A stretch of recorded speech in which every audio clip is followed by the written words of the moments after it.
Welcome to my channel SK knowledge class. दोस्तों, आज का सवाल है कि दो वृत्त की त्रिज्याएं क्रमशः 8 cm और 6 cm है। उस वृत्त की त्रिज्या ज्ञात करें जिसका क्षेत्रफल इन दोनों वृत्तों के क्षेत्रफलों के योग के बराबर है।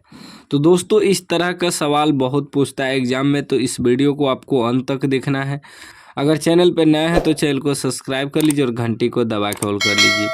कह रहा है सवाल में कि दो वृत्त का त्रिज्या क्रमशः में दे दिया है। दो गो छोटे छोटे वृत्त है, इसका त्रिज्या दे दिया है। तो हम लोग क्या करते हैं, इसका त्रिज्या r1 मान लेते हैं। r1 बराबर 8 मान लेते हैं। उसके बाद दोस्तों इसको r2 मान लेते हैं। r2 बराबर दोस्तों 6 मान लेते हैं, ठीक ना। दो छोटे छोटे वृत्त का त्रिज्या दिया है, त्रिज्या को r से सूचित करते हैं। तो यहाँ तीन वृत्त का संबंध है, इसलिए r1 r2 में बांट दिए। अब कह रहा है कि उस बड़े वृत्त का क्षेत्रफल यानी कि त्रिज्या निकाल लें जो इन दोनों वृत्त के क्षेत्रफल के योग के बराबर है। यानी कि बड़ी त्रिज्या आपको निकालना है, ठीक ना। सवाल को फिर से समझिए।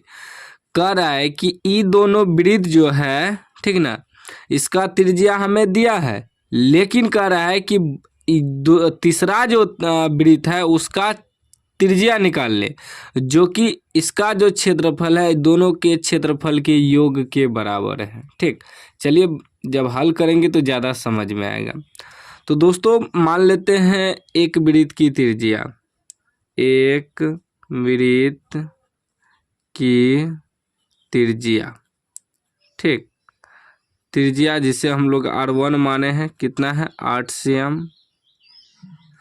अब इसका क्षेत्रफल निकाल देंगे। एगो वृत्त का पहले क्षेत्रफल निकाल देंगे। तो क्षेत्रफल निकाल देंगे दोस्तों। क्षेत्रफल क्या होता है, सूत्र पाई आर स्क्वायर, ठीक।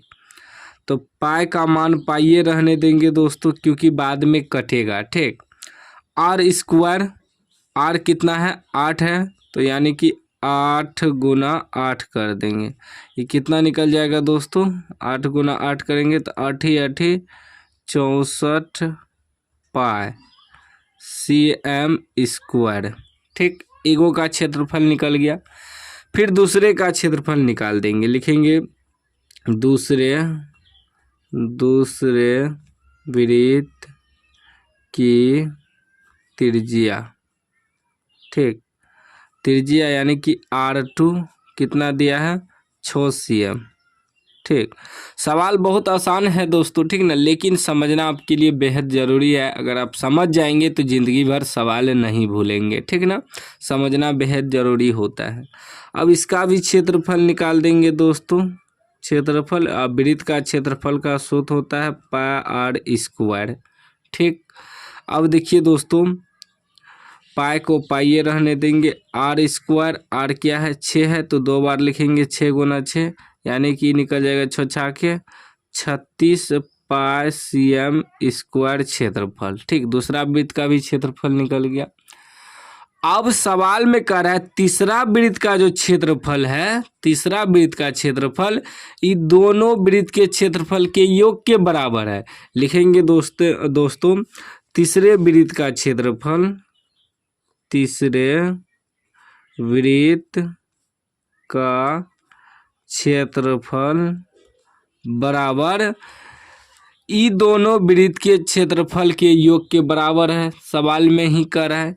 तो ई दोनों का क्षेत्रफल क्या आया है, एगो का आया है 64 पाई, योग है तो जोड़ कर देंगे। एगो आया है 36 पाई cm स्क्वायर, ठीक ना। दोनों का cm मिला के ब्रैकेट में cm स्क्वायर कर दिए।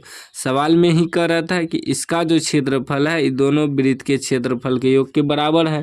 तो ये दोनों का क्षेत्रफल निकाल दिए, योग मतलब प्लस होता है, प्लस कर दिए, ठीक।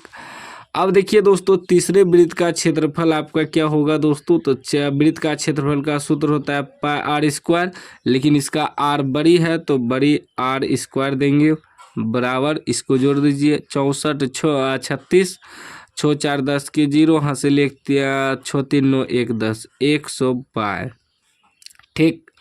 अब देखिए पाई पाई कट गया, क्या बचा दोस्तों आर स्क्वायर बराबर 100। ठीक, और दोस्तों आर बराबर जब निकालेंगे तो यहाँ से स्क्वायर हट के 100 पे रूट हो जाएगा। ठीक, तो क्या हो जाएगा दोस्तों 100 को लिख सकते हैं 10 गुना 10, 10 दही 100 और 2 को 10 मिलके एगो बाहर निकल जाएगा, यानी कि 100 का वर्गमूल 10 निकल गया।